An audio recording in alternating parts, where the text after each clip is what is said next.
संदेह 17 सितंबर 2017। माता का हृदय। माधवी की आंखों में सारा संसार अंधेरा हो रहा था। कोई अपना मददगार दिखाई न देता था। कहीं आशा की झलक न थी। उस निर्धन घर में वह अकेली पड़ी रोती थी और कोई आंसू पोंछने वाला न था। उसके पति को मरे हुए 22 वर्ष हो गए थे। घर में कोई संपत्ति न थी। उसने न जाने किन तकलीफों से अपने बच्चे को पाल पोस कर बड़ा किया था। वही जवान बेटा आज उसकी गोद से छीन लिया गया था और छीनने वाले कौन थे? अगर मृत्यु ने छीना होता तो वह सब्र कर लेती। मौत से किसी को द्वेष नहीं होता, मगर स्वार्थियों के हाथों यह अत्याचार असहनीय हो रहा था। इस घोर संताप की दशा में उसका जी रह कर इतना विफल हो जाता कि इसी समय चलूं और उस अत्याचारी से इसका बदला लूं जिसने उस पर निष्ठुर आघात किया है। मारूं या मर जाऊं, दोनों ही में संतोष हो जाएगा। कितना सुंदर, कितना होनहार बालक था। यही उसके पति की निशानी, उसके जीवन का आधार, उसकी अमरण भर की कमाई थी। वही लड़का इस वक्त जेल में पड़ा न जाने क्या क्या तकलीफें झेल रहा होगा। और उसका अपराध क्या था? कुछ नहीं। सारा मोहल्ला उस पर जान देता था। विद्यालय के अध्यापक उस पर जान देते थे। अपने बेगाने सभी तो उसे प्यार करते थे। कभी उसकी कोई शिकायत सुनने में नहीं आई। ऐसे बालक की माता होने पर उसे बधाई देती थी। कैसा सज्जन, कैसा उदार, कैसा परमार्थी। खुद भूखों सो रहे मगर क्या मजाल कि द्वार पर आने वाले अतिथि को रूखा जवाब दे। ऐसा बालक क्या इस योग्य था कि जेल में जाता? उसका अपराध यही था, वह कभी कभी सुनने वालों को अपने दुखी भाइयों का दुखड़ा सुनाया करता था। अत्याचार से पीड़ित प्राणियों की मदद के लिए हमेशा तैयार रहता था। क्या यही उसका अपराध था? दूसरों की सेवा करना भी अपराध है। किसी अतिथि को आश्रय देना भी अपराध है। इस युवक का नाम आत्मानंद था। दुर्भाग्यवश उसमें वे सभी सद्गुण थे जो जेल का द्वार खोल देते हैं। वह निर्भीक था, स्पष्टवादी था, साहसी था, स्वदेश प्रेमी था, निस्वार्थ था, कर्तव्यपरायण था। जेल जाने के लिए इन्हीं गुणों की जरूरत है। स्वाधीन प्राणियों के लिए वे गुण स्वर्ग का द्वार खोल देते हैं, पराधीनों के लिए नरक के। आत्मानंद के सेवा कार्य ने, उसकी वक्तृताओं ने और उसके राजनीतिक लेखों ने उसे सरकारी कर्मचारियों की नजरों में चढ़ा दिया था। सारा पुलिस विभाग नीचे से ऊपर तक उससे सतर्क रहता था। सबकी निगाहें उस पर लगी रहती थी। आखिर जिले में एक भयंकर डाके ने उन्हें इच्छित अवसर प्रदान कर दिया। आत्मानंद के घर की तलाशी हुई। कुछ पत्र और लेख मिले जिन्हें पुलिस ने डाके का बीजक सिद्ध किया। लगभग 20 युवकों की एक टोली फांस ली गई। आत्मानंद इसका मुखिया ठहराया गया। शहादतें हुई। इस बेकारी और गिरानी के जमाने में आत्मा सस्ती और कौन वस्तु हो सकती है? बेचने को और किसी के पास रह ही क्या गया है? नाम मात्र का प्रलोभन देकर अच्छी से अच्छी शहादतें मिल सकती है और पुलिस के हाथ तो निकृष्ट से निकृष्ट गवाहियां भी देववाणी का महत्व प्राप्त कर लेती है। शहादतें मिल गई। महीने भर तक मुकदमा क्या चला, एक स्वांग चलता रहा और सारे अभियुक्तों को सजाएं दे दी गई। आत्मानंद को सबसे कठोर दंड मिला, 8 वर्ष का कठिन कारावास। माधवी रोज कचहरी जाती, एक कोने में बैठी सारी कार्यवाही देखा करती। मानवीय चरित्र कितना दुर्बल, कितना नीच है, इसका उसे अब तक अनुमान भी न हुआ था। जब आत्मानंद को सजा सुना दी गई और वह माता को प्रणाम करके सिपाहियों के साथ चला तो माधवी मूर्छित होकर गिर पड़ी। 2-4 सज्जनों ने उसे एक तांगे पर बैठाकर घर तक पहुंचाया। जब से वह होश में आई है, उसके हृदय में शूल सा उठ रहा है। किसी तरह धैर्य नहीं होता। उस घोर आत्मवेदना की दशा में अब जीवन का एक लक्ष्य दिखाई देता है और वह इस अत्याचार का बदला है। अब तक पुत्र उसके जीवन का आधार था, अब शत्रुओं से बदला लेना ही उसके जीवन का आधार होगा। जीवन में उसके लिए कोई आशा न थी। इस अत्याचार का बदला लेकर वह अपना जन्म सफल समझेगी। इस अभागे नरपिशाच बच्ची ने जिस तरह उसे रक्त के आंसू लाए हैं, उसी भांति यह भी उस रुलाएगी। नारी हृदय कोमल है, लेकिन केवल अनुकूल दशा में, जिस दशा में पुरुष दूसरों को दबाता है, स्त्री शील और विनय की देवी हो जाती है। लेकिन जिसके हाथों में अपना सर्वनाश हो गया हो, उसके प्रति स्त्री की पुरुष से कम घृणा और क्रोध नहीं होता। अंतर इतना ही है कि पुरुष शास्त्रों से काम लेता है, स्त्री कौशल से।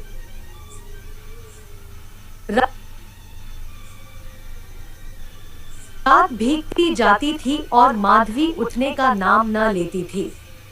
उसका दुख प्रतिकार के आवेश में विलीन होता जाता था, यहाँ तक कि इसके सिवा उसे और किसी बात की याद ही न रही।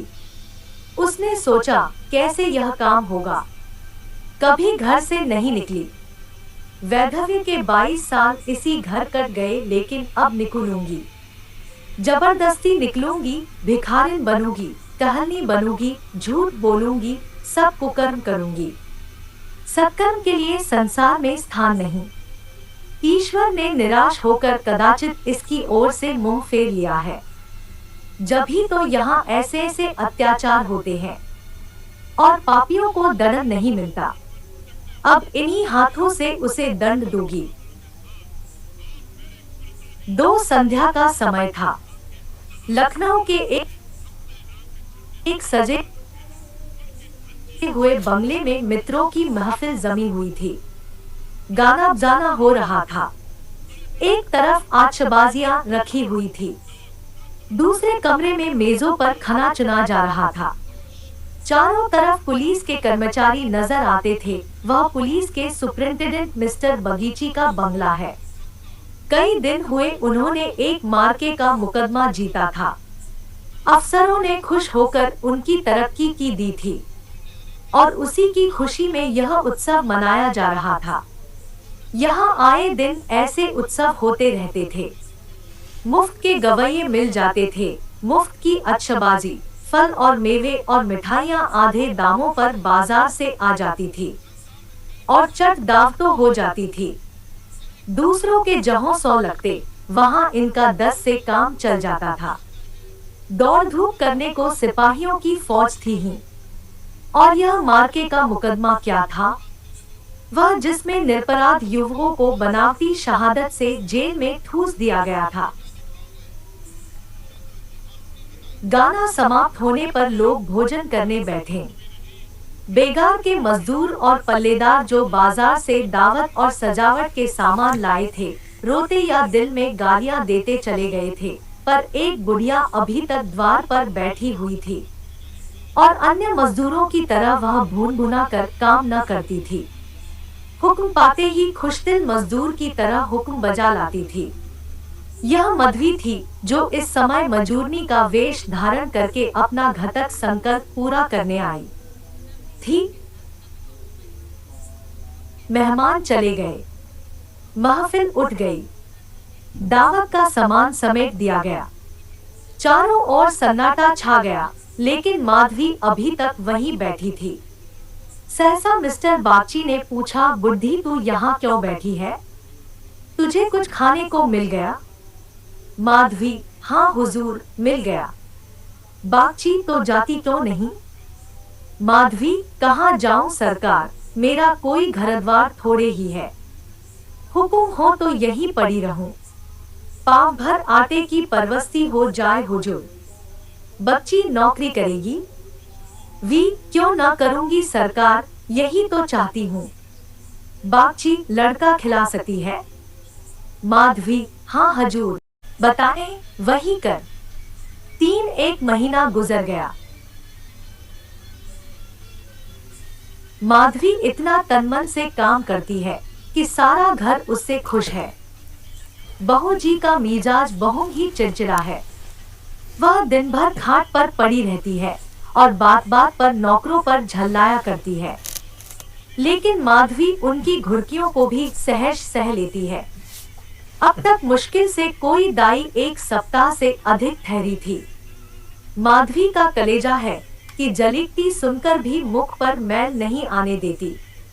मिस्टर बागची के कई लड़के हो चुके थे, पर यही सबसे छोटा बच्चा बच रहा था। बच्चे पैदा तो हृष्ट पृष्ठ होते, किंतु जन्म लेते ही उन्हें एक न एक रोग लग जाता था और कोई 2-4 महीने, कोई साल भर जी कर चल देता था। माँ बाप दोनों इस शिशु पर प्राण देते थे। उसे जरा जुकाम भी हो तो दोनों विकल हो जाते। स्त्री पुरुष दोनों शिक्षित थे, पर बच्चे की रक्षा के लिए टोना टोटका, दुआ ताबीज, जंतर मंतर एक से भी उन्हें इनकार न था। माधवी से यह बालक इतना हिल गया कि एक क्षण के लिए भी उसकी गोद से न उतरता। वह कहीं एक क्षण के लिए चली जाती तो रो रो कर दुनिया सिर पर उठा लेता। वह सुलाती तो सोता, वह दूध पिलाती तो पिता, वह खिलाती तो खेलता, उसी को वह अपनी माता समझता। माधवी के सिवा उसके लिए संसार में कोई अपना न था। बाप को तो वह दिन भर में केवल 2 बार देखता और समझता यह कोई परदेशी आदमी है। माँ आलस्य और कमजारी के मारे गोद में लेकर टहल न सकती थी। उसे वह अपनी रक्षा का भार संभालने के योग्य न समझता था और नौकर चाकर उसे गोद में ले लेते तो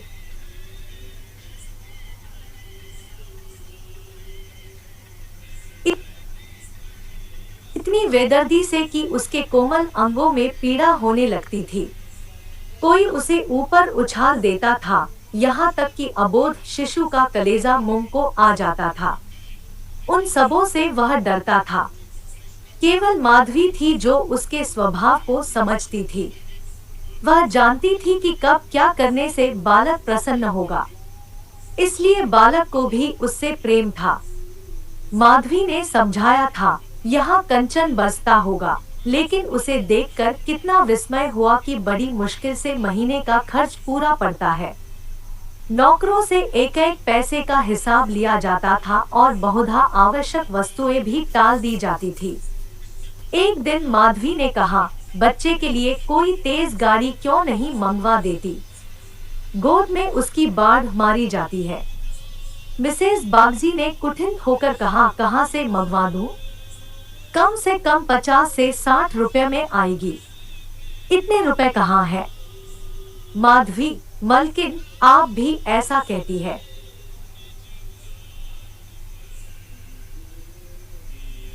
मिसेस बगची झूठ नहीं कहती।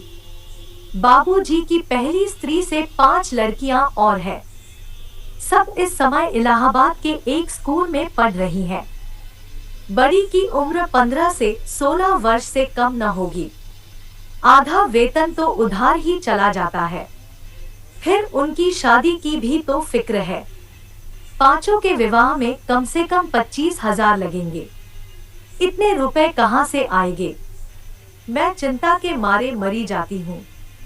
मुझे कोई दूसरी बीमारी नहीं है, केवल चिंता का रोग है। माधवी, घूस भी तो मिलती है। मिसेस बागची बूढ़ी, ऐसी कमाई में बरकत नहीं होती।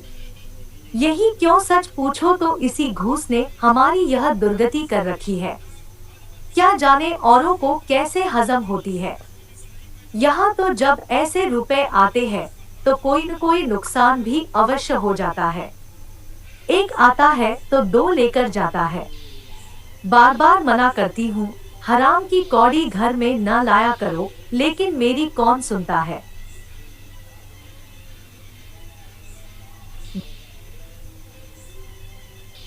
बात यह थी कि माधवी को बालक से स्नेह होता जाता था।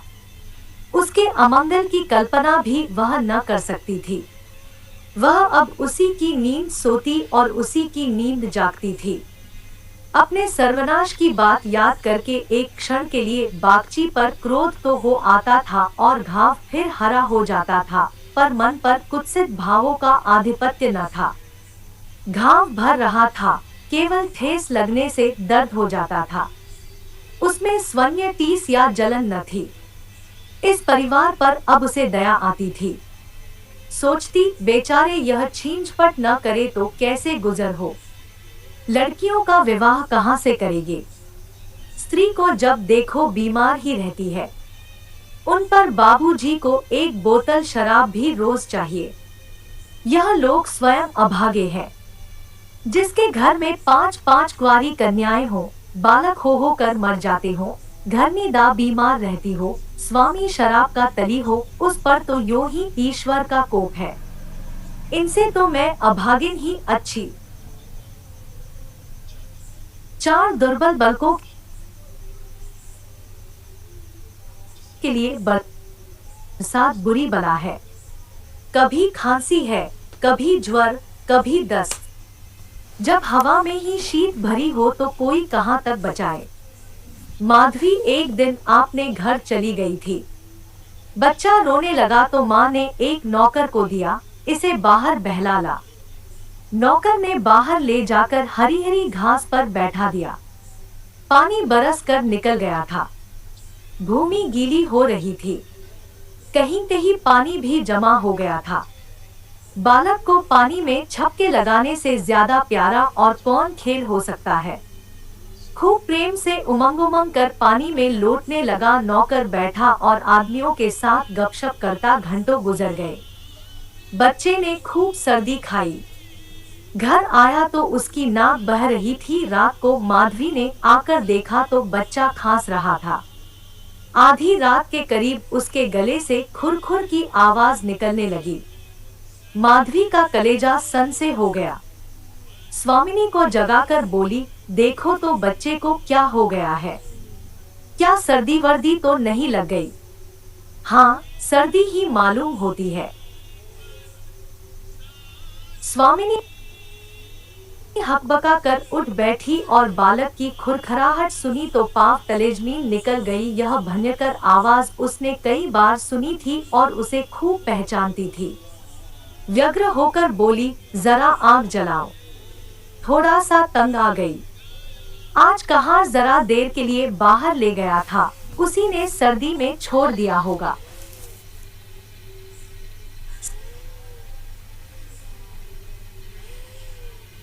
सारी रात दोनों बालक को सेंकती रहीं। किसी तरह सवेरा हुआ। मिस्टर बागची को खबर मिली तो सीधे डॉक्टर के यहाँ दौड़े। खैरियत इतनी थी कि जल्द एहतियात की गई। 3 दिन में अच्छा हो गया, लेकिन इतना दुर्बल हो गया था कि उसे देखकर डर लगता था। सच पूछो तो माधवी की तपस्या ने बालक को बचाया। माता पिता सो जाता, किंतु माधवी की आंखों में नींद न थी। खाना पीना तक भूल गई। देवताओं की मनौतियां करती थी, बच्चे की बलाएं लेती थी, बिल्कुल पागल हो गई थी। यह वही माधवी है जो अपने सर्वनाश का बदला लेने आई थी। अपकार की जगह उपकार कर रही थी। विष पिलाने आई थी, सुधा पिला रही थी। मनुष्य में देवता कितना प्रबल है। प्रात काल का समय था। मिस्टर बागची शिशु के झूले के पास बैठे हुए थे। स्त्री के सिर में पीड़ा हो रही थी। वहीं चारपाई पर लेटी हुई थी और माधवी समीप बैठी बच्चे के लिए दूध गर्म कर रही थी। सहसा बागची ने कहा, बूढ़ी, हम जब तक जिएंगे तुम्हारा यश गाएंगे।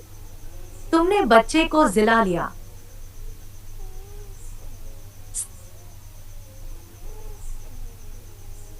स्त्री यह देवी बनकर हमारा कष्ट निवारण करने के लिए आ गई।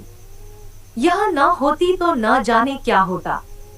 बूढ़ी, तुमसे मेरी एक विनती है। यो तो मरना जीना प्रारब्ध के हाथ है, लेकिन अपना अपना पौरा भी बड़ी चीज है। मैं अभागिनी हूँ। अब कि तुम्हारे ही पुण्य प्रताप से बच्चा संभल गया। मुझे डर लग रहा है कि ईश्वर इसे हमारे हाथ से छीनने ले।